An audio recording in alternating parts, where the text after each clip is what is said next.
back to another edition of Tech Talk. I'm Ken Mingus, Executive Editor of Computer World. I'm here with Juliette Beauchamp to talk about technology and tariffs. We're live streaming on LinkedIn and YouTube.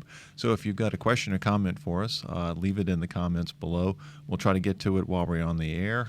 As always, remember, be nice. We don't want a food fight here. So, Juliette, it seems like the big news around technologies these days, technology in general, is dealing with these tariffs and the tariff fight that's going on. Yeah, and I mean, just recently, because there's been different sort of amounts of tariffs levied in the past by the Trump administration on imports from China, but just recently there's a threat to tariff $300 billion with a B. Yep. Dollars of goods imported from China at 10%, and a lot of that includes tech products. And this is, you may recall, there is a trade war going on between the U.S. and China, and I've been actually covering a lot of it over on Tech Feed in relation to Huawei, which is a huge that's been a big story. Tech. Yeah. They make everything in China, phones, laptops, and what I've really been covering is 5G infrastructure, and this new tariff could really affect a lot of tech imports, and it's going to make it really expensive for a lot of these phones, especially that are produced in China, to be shipped into the U.S. Yeah, it's surprising because the latest one that was announced on Friday, the one you're talking about, is the extra 10% on $300 billion worth of goods. I know that Apple had already gone to the administration, the Trump administration had sought a waiver, which I don't believe Apple has gotten. And there's been a lot of discussion, at least over the weekend and into this week, that Apple could really be hit hard because obviously all the manufacturing it does in China. You've got the new iPhone will be announced next month, maybe other devices this fall, a new Apple Watch, some more hardware from Apple.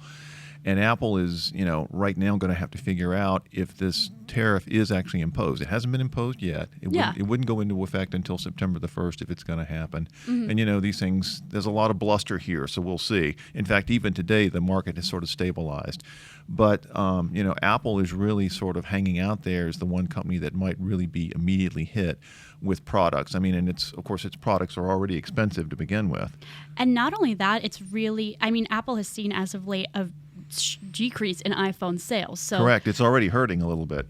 And I've read a lot of reports about this and insights from analysts, and I found actually quite a difference in opinion. Some saying Apple will be fine, it'll recover, no big deal. I have faith in Apple that it will. I don't think Apple's going anywhere anytime soon. Okay. Yeah, I think we'll have new iPhones this fall, regardless of cost. But it's saying, the iPhone business has already been hit. This could hit it more. But on the bright side, its service business is really growing, and you don't need to manufacture Apple Music. Correct, exactly. It's interesting. I've also seen one of the discussions that's been out there. The analyst Ming-Chi Kuo, who is very, very focused on Apple's supply chain and where it's manufacturing, has talked about the idea that Apple may eventually need to sort of diversify where its manufacturing is taking place.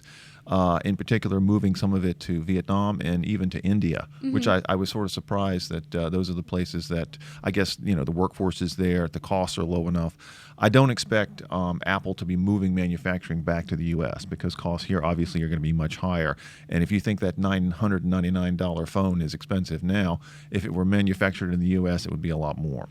And what I think is also important to note is that because this is just obviously a tax on imports to the United States, Apple doesn't need to move all of its manufacturing out of China. It just needs to move enough to serve the U.S. consumers.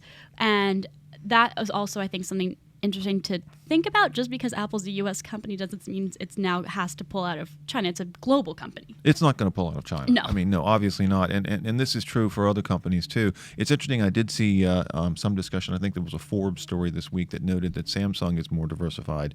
Samsung is sometimes seen as a rival for Apple when it comes to hardware, in particular phones. But what's interesting is that, obviously Apple has a ton of money in the bank. And if they wanted to absorb the extra cost from these tariffs, it could certainly roll out products this year without any, price hikes, and take a little bit of a hit on the bottom line. I don't think it would do that indefinitely. If these tariffs are imposed and they continue into next year, you might start to see some price increases that Apple could specifically say, this is because of the tariffs, we have to raise the prices. Yeah, I think it'll be interesting to see what Apple's move is because, of course, it can afford to take on these hikes. And to the consumer, I think I was reading an article, it makes a $999 iPhone $1,029. So yeah, about.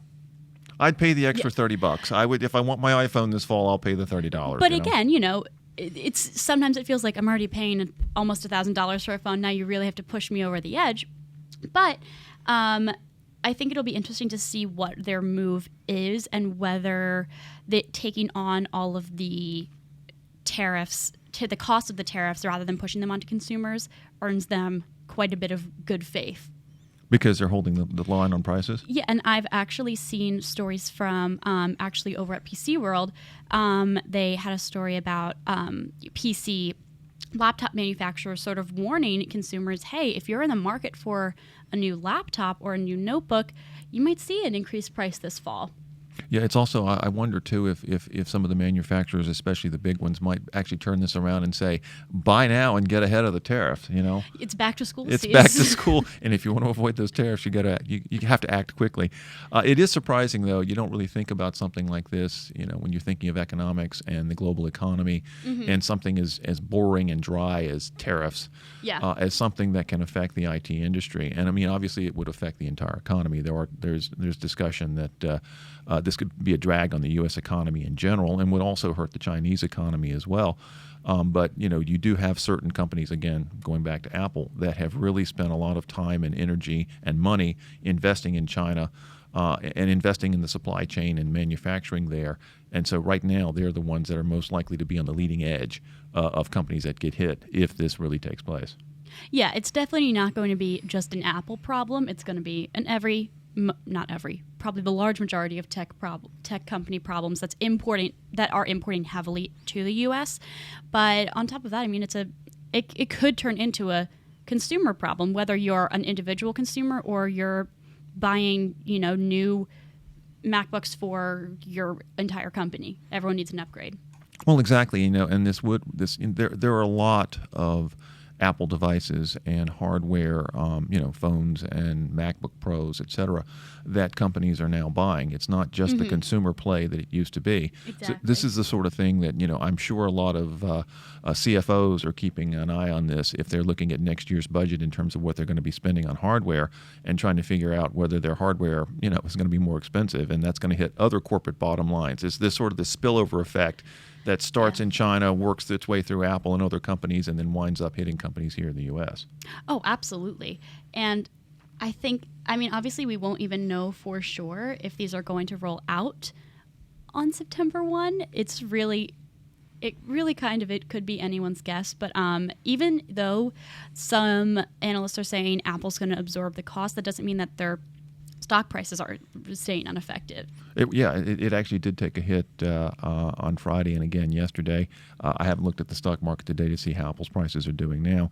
Again, Apple's not going away, but this is one more thing that the company doesn't need right now at a time when iPhone sales have been soft because a lot of the markets that it's been in, it's largely penetrated. And so the markets it's trying to get into now are likely to be more price sensitive. So that's going to, it could very easily hit them over the next 2 or 3 quarters. And it could perhaps even discourage people, if someone's in a market for a smartphone, they're not going to buy iPhone and then they're going to buy maybe something lower end. You look at some of the lower end Androids, it's upsetting for Apple, even though those will also probably rise in price. Well, they will. Yeah, exactly. Apple's not alone.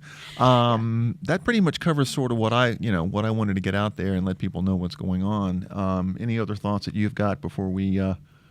I don't think so. I think it'll be interesting to see how the smartphone market takes a hit. I think the smartphone, especially just because they are such a, people are getting them every year. I'm planning I know on you are. Well, I'm planning on it. We'll see. Again, I don't think the $30 make a difference, but we'll see what happens. But so, our point being, when you see all this talk about tariffs and trade wars and President Trump and what he's saying and what China's doing, it actually does affect the IT industry. And, we'll see how it turns out. Again, after September the 1st, we'll have to come back and revisit this. Yeah, maybe for the iPhone 11. In time. Do you think, are they going to call it the iPhone 11 or like the iPhone XI? The assumption, I don't know. I hope it's iPhone 11 and not iPhone XI because I always get those confused. But I'm assuming iPhone 11. So we'll be sure to keep everyone in the loop. obviously, this is only going to develop more from now until the beginning of September. So thank you, everyone, so much for watching, whether you were watching when we were live on YouTube or live on the LinkedIn, on the Computer World LinkedIn page. We really appreciate it. If you liked this video, be sure to like it, leave one of those reactions on LinkedIn, leave a comment. We'll try to get to your comments after the fact. And if you're watching on YouTube, be sure to subscribe to our YouTube channel, IDG Tech Talk, or follow our Computer World LinkedIn page. Thank you so much, and we'll see you next time. Thanks.